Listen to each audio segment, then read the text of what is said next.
Things are progressing, and that brings us to episode 11, the scare. Kit, tell us the little gist of the scare, an episode I love. Tell me what you love about it. It's the very first, it's Kevin Williamson really showing his freak flag of like, I love that little TM emoji that you gave us. The Kevin Williamson effect. Yeah. On the next Dawson's Creek. Hello? Who is this? You tell me your name, I'll tell you mine. Drew Barrymore. The killer's targeting Cape Side. Do you guys know he likes to stalk his victims? Usually coming into contact first through notes and phone calls. What if there really is some psychopath following you around trying to kill you? Where are you? Get help. The window's open. Don't! Oh my God! At all in Dawson's Creek, the scare, next Tuesday. It is a bit of a bottle episode, a little bit, even though it's not all in one location, but it is, it's a horror episode, and Dawson is super into Friday the 13th pranks. Kind of randomly, but yeah. He never pranked anyone in previous episodes, so he's going all out, but okay. But again, I guess he's an orchestrator of things. He like a sociopath. He likes to pull the strings and watch his friends jump in discomfort. Yes. Like later when he says to the dad in the finale, when he's like, you don't know your daughter. She's amazing. She's so smart and beautiful, and she scares super easy. Like anytime I come up behind her, she's like, holy shit. Because when she was really little, a SWAT team busted in and took her dad away. Totally, you're right. Yeah. She's like, so yeah, she scares PTSD. easy. Yeah. Jesus Christ. So yeah, he's like traumatizing Joey, and he refuses to traumatize Jen, and Jen is getting bummed because she still loves him. I love that she's so annoyed she's not getting any scares. It's so funny to me. Yeah. Except someone really is like calling her. So then there's that mystery. There's the lady killer, and there's this guy, and so which is again a traditional Williamson vibe is this one serial killer who's out in the world.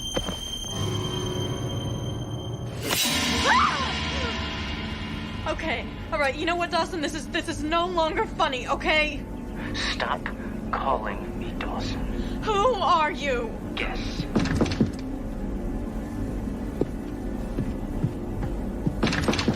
Who's there? I said, who's there?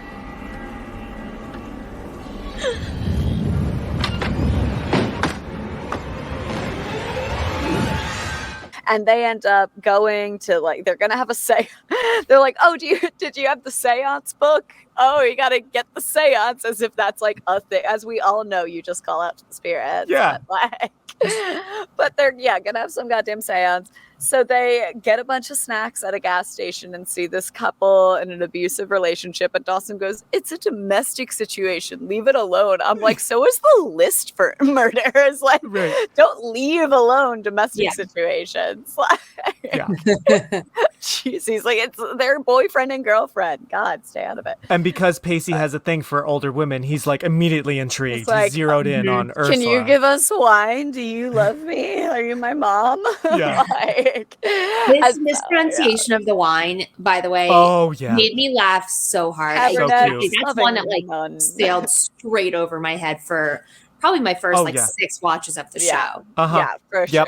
It's so cute. I love it. Yeah. And she just goes with it. She does not correct him. Yeah, she probably knows she knows that she was these kids are young. Yeah.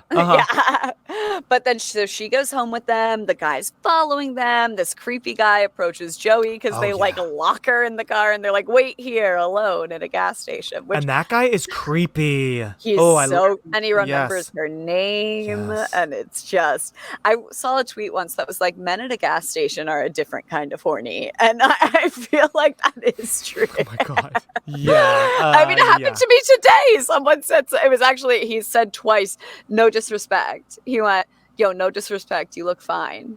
And I looked over, he goes, no disrespect, you're looking really beautiful.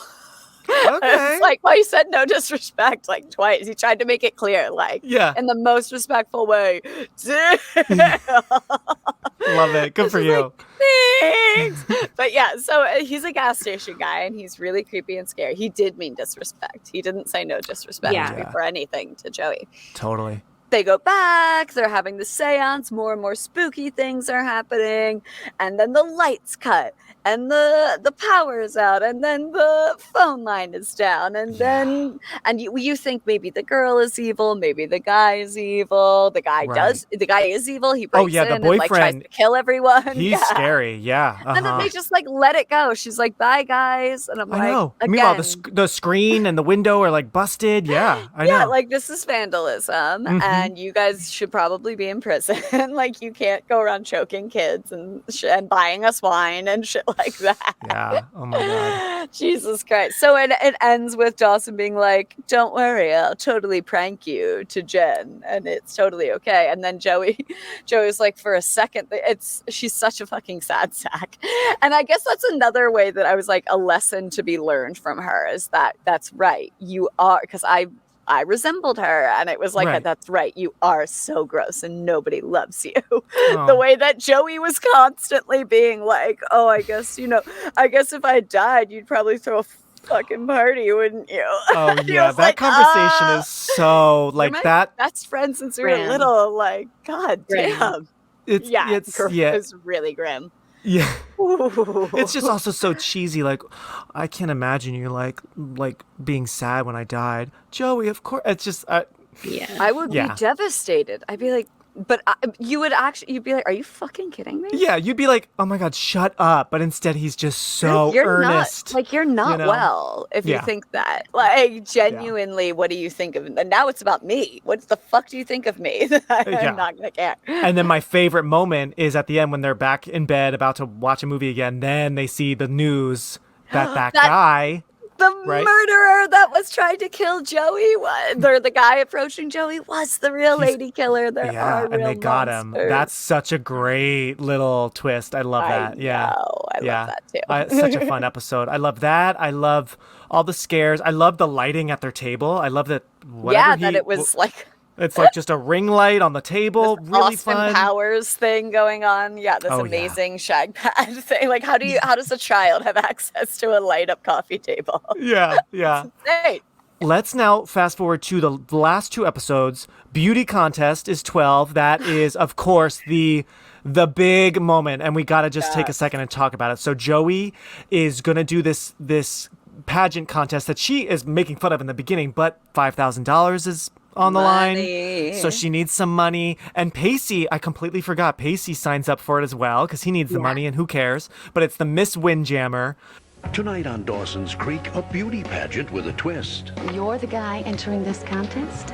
Brings out some surprising contestants. Miss Josephine Potter!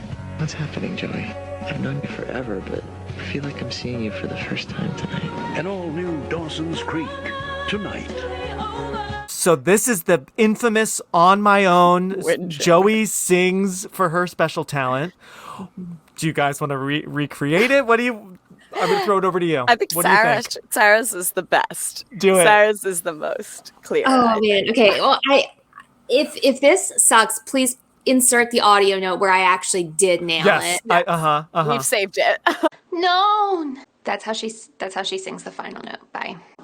Known. And listen, I just also want to say, good for her, I guess, for trying. It's a tough song. A lot of people can't sing the song, but those big notes are bad. Like bad. why did we have her sing this song? You know what people can fucking sing? Funny Honey from fucking Chicago. Sometimes I'm right. Oh yeah, you're right. I'm wrong. That's what you give someone who doesn't really have a cellophane. Yeah, that's Joey. But this song is so apropos for how she's feeling. Yes, it's so on the nose. Yes, But the big notes that you're about to give us are really bad. But even the beginning, I'm like, what is this weird like? I can't even do it. It's like everything's closed, and it's just like, it's such a weird voice. Where at first I was like, is that Katie Holmes? But I think it is. I guess it is her. It is. Yeah. They wouldn't have hired. No, because she's like what Mel was saying. I do remember them saying like that. Yes. She's like, he's a triple threat. Like we got her straight out of a musical in high school. I'm like, I believe that. Yeah, I believe that for sure.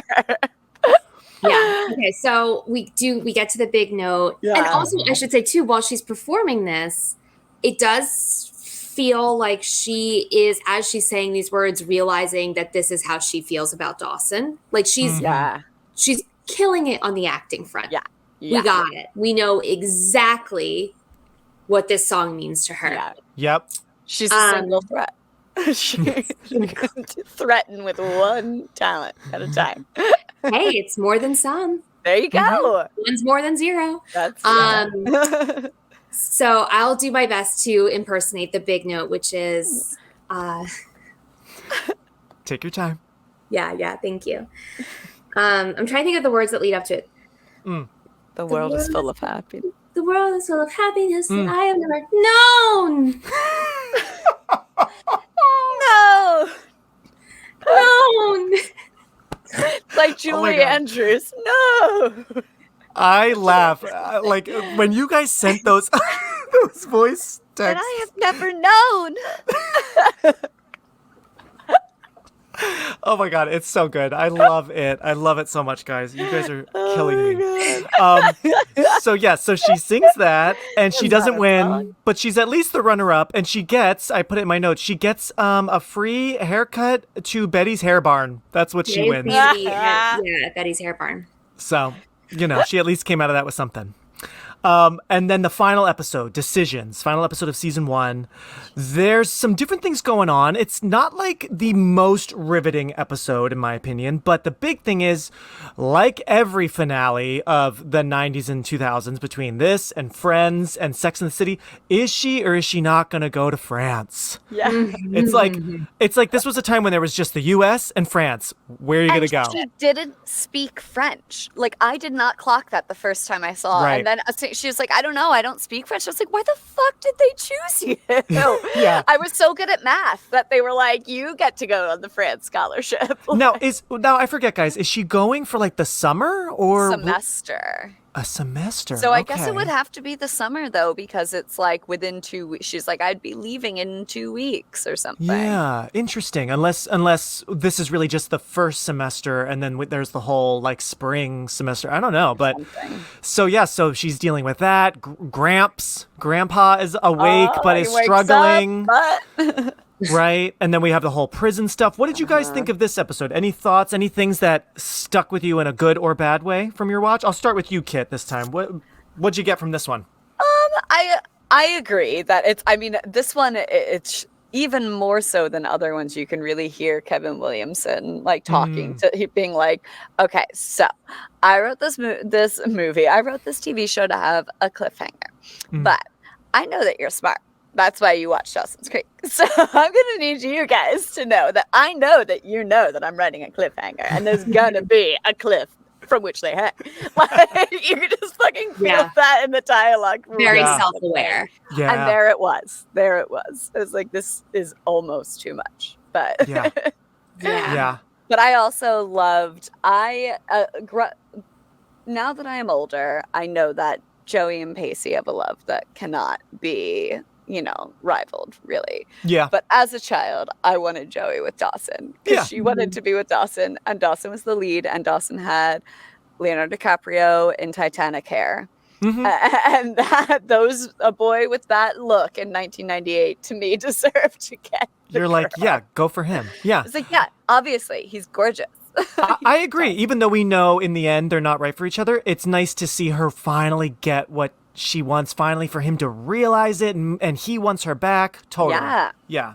So I was happy with that kiss when I was younger. It was very silly watching it again. Yeah. It's like I said, it's awkward. like, get to it. Like, come on, guys. Stop talking. Stop just staring at each other. Just do it. It's not rhetorical. You're asking questions of each other. Stop staring.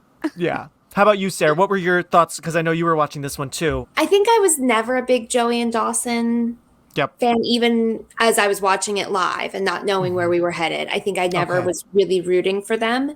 Yeah. Because he just is a fucking psychopath. And I wanted more from my girl. Yeah. Like someone pull her out of her misery. But I think even rewatching it, I'm like, you saw me get visibly uncomfortable. Oh yeah. It was your time to squirm. Yeah. I was squirming through. I love it.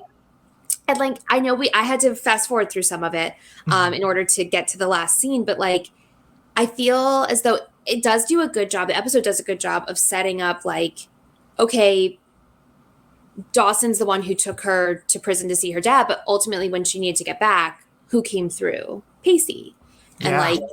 And Pacey, as this show progresses, is a kind of actually always the one that she can count on, and like who does show up for her in big and small ways. And so again, I think we're laying the groundwork of like, this triangle is not actually going to go away, or the triangle is shifting now to be Joey at the center. So I think it sets itself up for a good second season. Yeah.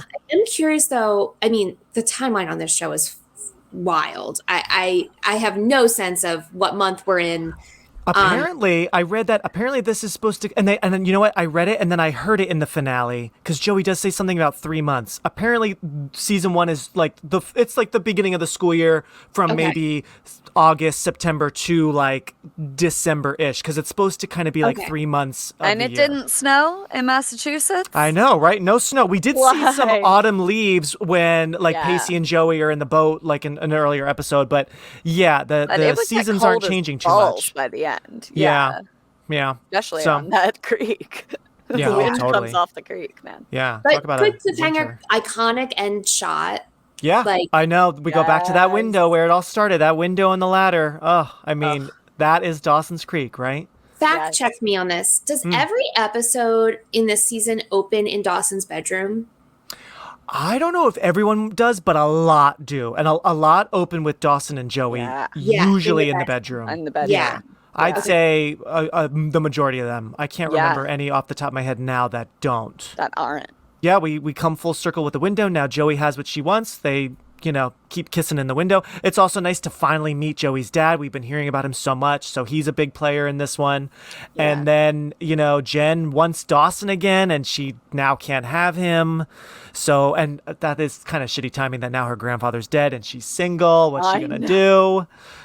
So it's it's a good twist for almost everyone. Pacey doesn't really have a ton going on, but at least the other three, there's some new stuff going on. And I mean, in this one episode, we had Sarah McLachlan's "In the Arms of the Angels" and "I'll Be" by Edwin McCain. Remember? I'll be. I mean, so that music budget, but we don't really know if she goes to France. I know she kind of said like, yeah, I'm going to go, but is she going to go? I can't remember. Now that she's because I know France is later. I know that there's a later episode where she like it's the season finale and she has like a ticket somewhere. Like she has to like buy a ticket to get through to like say goodbye to either Dawson or Pacey. I can't remember. Say goodbye to somebody. And she was like, give me like Albuquerque. And he's like, just do it for fun if you're going to exchange it. And she was like, okay, Paris. And then like at the very end, she like says goodbye or whatever to the guy. And they essentially are not together or whatever. And on the way back, she's like going to exchange the ticket. And he's like, are you sure you want to exchange it?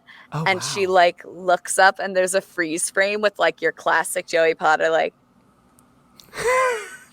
like, and then she doesn't go. Even that cliffhanger, like the next season, she had not gone. It's in the final season. You see her finally eating like baguettes and shit, wandering around Paris. Oh my God, that's she funny. like never goes for no real discernible reason. Yeah, it's always like on the cusp of going.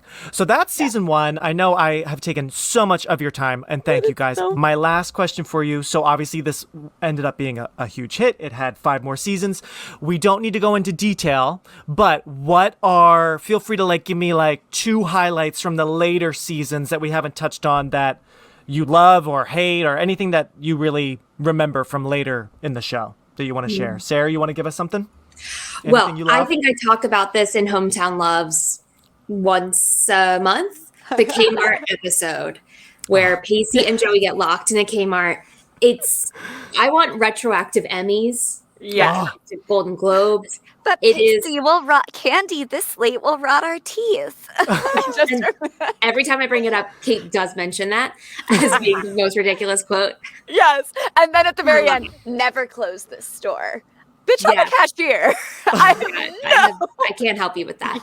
No, I thought it was, look, Pacey brings such a levity to Joey and lets her be fun and childlike and let loose. And so I always love that episode. It's one that I will dig in and just rewatch as a standalone episode regularly.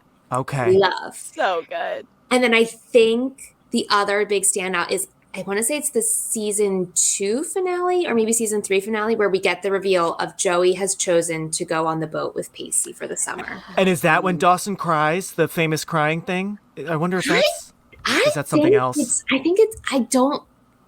I don't know if it might be in that episode, but I don't know that it's him. It's not a reaction to her going on the boat because we don't see his reaction to her going on the boat. Okay.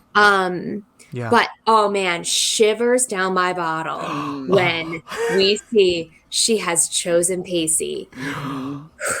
Wow. They're gonna go live on that boat. Amazing episode. I do remember when them living on the boat. Yeah, that was like whoa, like boom. Yeah. Okay. This is real. Those are some good highlights.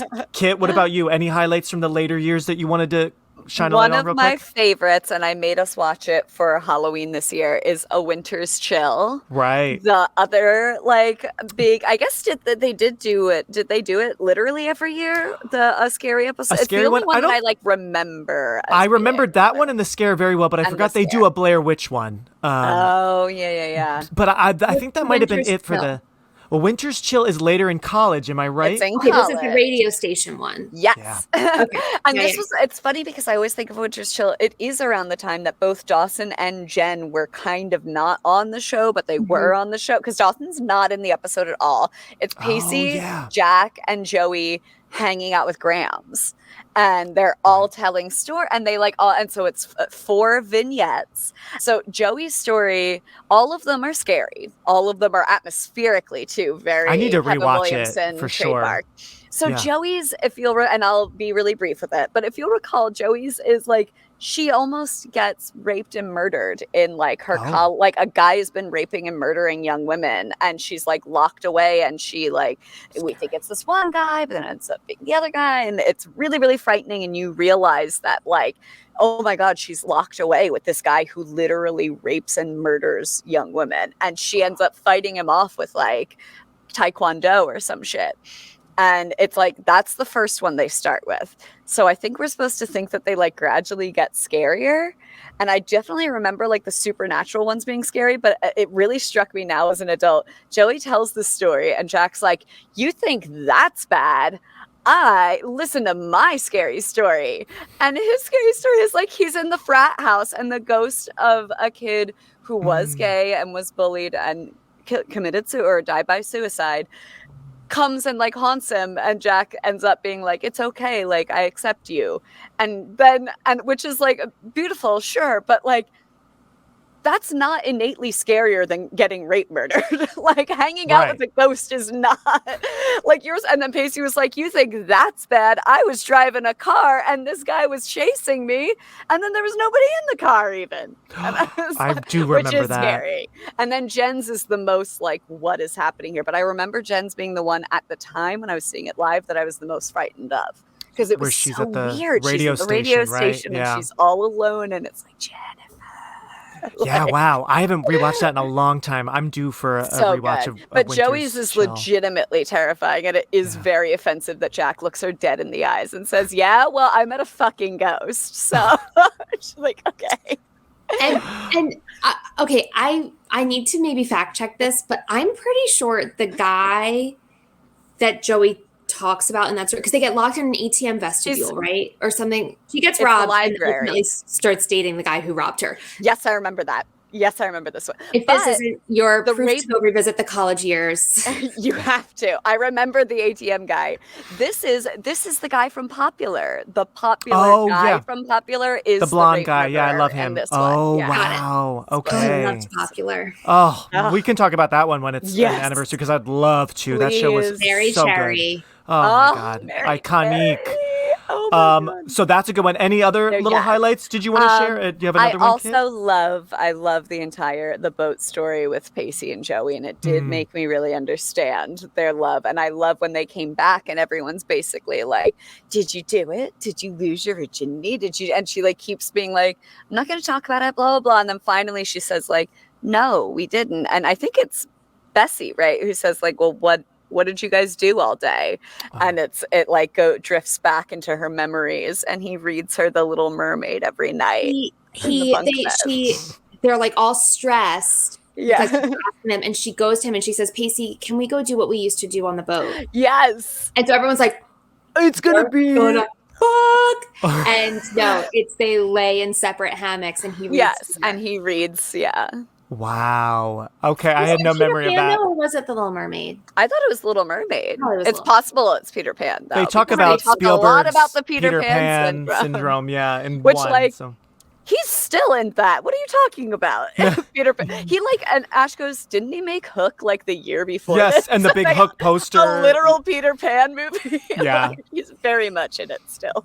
That's so funny. Okay, I don't know as many details as you guys do because it's been years, but here are memories, very fast little like images. Yes. Okay, so I just remember being shocked and on the edge of my seat season 2 during Abby's death, because doesn't she fall off the pier into the water? Into the water.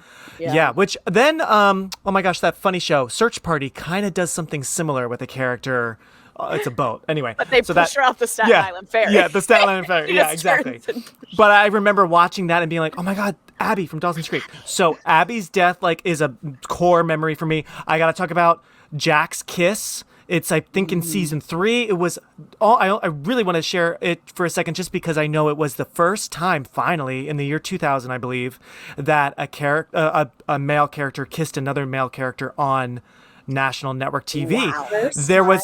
Wow. First time, finally. There had been same-sex female kisses on TV before then. Yeah. And there was technically a gay male kiss on Cheers, but it was a comedy and the characters were not interested in each other and they instead like make fun of each other after they do it. It was like a joke. Played for laughs. But this was the first time where it was not played for laughs. So and that's what got them their GLAAD awards, so got to give them a shout out for that. Yes. I don't really remember the guy. I watched the clip, and I don't really remember the guy that he liked that he kissed, but I just remember that was a big thing, of course. Yeah. Also in the gay stratosphere, I just got to talk about Chad Michael Murray naked covering his goods with the ball. I feel like that was a big moment in our young lives. Yeah. This was pre One Tree Hill. He was kind of like brand new, and it was like, whoa, who is this naked boy on the TV? And he was like the prince in the Cinderella that Hillary... Yes, a Cinderella story, right? That name. Yeah, Hillary Duff, yep. Duff, yes, Jesus, yes. So he was up and coming in my fantasies as well at that time. And then he was in Gilmore Girls, too. He was he in a Gilmore? WB... he was. A WB contract. You know, Gilmore Girls had the cute boys. Him, Jared, Milo. I mean, wow. I mean, yeah. So I had to give those a shout out. And then, of course, the finale, real quick. Jen dies. And I just remember Jules' Hands song. My hands. That's like playing throughout the sad moments. And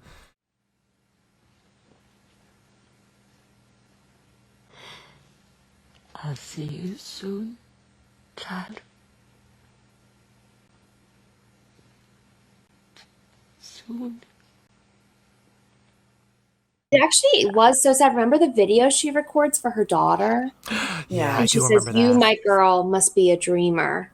I could cry right now. I know. From you just saying that, yeah. it's a touching, for sure. It's a really good touching finale. And it really felt like an event because it was a 2-hour finale. And Kevin Williamson had left the show. He ran the first 2 seasons and then worked on other stuff, but he came back to write that. So yeah, just wanted to give the finale a little. Steven Spielberg shows up. Oh my God, that's right. Yeah. And Jack and Pacey's brother are together and like love and happy. My God, I forgot about that. So yeah, his brother is gay. My God. Yeah. I got to really rewatch that one. Yeah, it's been a while. And then of course, Joey makes her final decision. And I remember the reveal. The camera pans over. On the couch. I was bummed when I saw it live because again, I still wanted Dawson. I was like, oh no, boo. It makes so much more sense. I'm very glad they didn't listen to like a child about that. I can't remember who she's talking, but she's talking to someone and she's like, I've always known who I'm supposed to be with. And I feel like that framing leads you to think she's going to pick Dawson. Right. Yes. Oh, the scream I let out when we get her on Pacey on this joint speakerphone call with Dawson. And like to see like it didn't fracture them. Yes. Great it's ending. Very, yeah. No need to ever try to reboot it or bring him back. I mean, no, it's done. No. Yeah. Andy's role in the finale, by the way, was to be one of Jen's doctors. Just saying. Andy went on to become a doctor. Okay. So do you know, Sarah, like, did they film her and they just didn't, or did they just cut her out of the script? Or no, I'm pretty sure she filmed. Oh, that's harsh. That sucks. That's a bummer. That's so shitty. Wow. Do you remember, because I know they did their reunion a few years ago. I think it was for the 20th anniversary for Entertainment Weekly. I think Andy was part of the reunion. Yeah, I'm pretty sure she was there. I know the parents weren't there, and I did see recently that they said they were really hurt. They were not invited to be there. Dawson's parents. They were a big part, especially of that first season. Oh, yeah. I mean, their names were in the opening. They were series regulars. Them and surprisingly, Joey's sister, who played Bessie. She was a regular listed in every episode, even though to me, she's definitely more of a guest star. Yeah. Recurring. Yeah. Yeah. So, Dawson's dad dying. That was a big one, too. That was a big one. Yep. I have a car crash, I think, right? It was accident, right? Mm-hmm. Yeah, I have 2 candelabras that Ash got me years ago from the Dawson's Creek set. Oh my god! And they're actually silver, and they are worth more when they're not from the Dawson's Creek set. Like we found them worth more online as like separate things, but he got it from like a Hollywood auction thing, and I would obviously never sell them because. But you see that they're from Dawson Leary's house, and I think you can even see them on the mantle when like there's a picture of the dad. I love that, and that's so perfect that you have them because you met James Van Der Beek at. Yes, at the Mexican food factory in Marlton. So how perfect. You met him, now you have... Oh, yeah, do you know that story, Sarah? It was 2 days before the jaw surgery. I had just gotten my braces put on for this jaw surgery. And it was just me and Elburns. And it was midday, and we were in the Mexican food factory getting my favorite, and fucking James Van Der Beek walks in with his brother. And they just like sat down. I was like, it's James Van Der Beek. And my mom was like, you have to ask him for an autograph. And so I did. And he like did not want to. He was just like. Was he wearing a hat? I feel like I remember you told. Was he wearing like a hat? I don't think he was, but he did. Okay, I made that up. Well, but nobody kept doing this. Oh. He kept like doing like. Meanwhile, it's like chill. Everyone just thinks you're my friend and his brother was like, it. "This is." Yeah, I was like, "I bet you don't know. You know, we are you. We're the high school you, and we have braces." Yeah. But like, yeah. So I did have, and I think it's still at home in one of my old journals that I have written. He writes it really nicely. JVDB. Now he has a bunch of really gorgeous kids. Yeah, although it's a little culty. I don't know. Something's up with that family. I don't know. It's a real quiverful. I think Grams would be very proud of. I don't know, something going on there. That's all I'll say. Religious, baby. Yeah, something like that. But thank you guys so much. I know we went way over. Any last thoughts you want to share? If anything on your mind that you didn't get to say, or you feel like we covered all the goods? Just love it. Love the show. Yeah, it's great. I now have that song in my head that they played in the opening or the pilot that. It felt like springtime on this February morning. As I lay thee. I literally every now, like I would say like every like 8 months or so, I get into a vibe where I think it's Susie B. Hawkins, I think is her name. And I get into a vibe where I like have to look it up and I play it for like several days in a row. And then I don't address it again for another 8 months. It's a banger soundtrack. It's so good. The music. Yes, absolutely. And that song, I always think of Baker Elementary aerobics class when we would do it. And the cool down was, and I just remember doing like this, like, as I lay thee down to sleep. Yes, that was my favorite class in elementary school. Loved it. And whenever, I think was her name Mrs. Henneke? Am I remembering? Whenever she would need people to go up on the stage, I'd be like, and whenever I was on that stage doing them, I was like, oh my God, I could do this for the rest of my life. So, anyway. All right. Well, That's a wrap. Maybe someday we'll talk about more shows. There's many other things coming up that have fun anniversaries, so we'll see. But thank you, Kit and Sarah, my hometown loves, the Pacey and the Joey to my Dawson. I guess Mel is R.I.P. Jen. Sorry. Whoever doesn't make it becomes the Jen. Yes. Yeah. So thanks so much for listening, and thank you so much to my fellow cast members, Sarah Menaquale and Kit Sheehan. Thank you.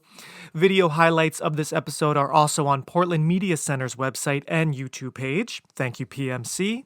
Plus, you can follow me at Release Date Rewind on Instagram, where I post bonus content and more trivia. Thanks, Greg Clements, for the logo, Kyle Motzinger for the theme song.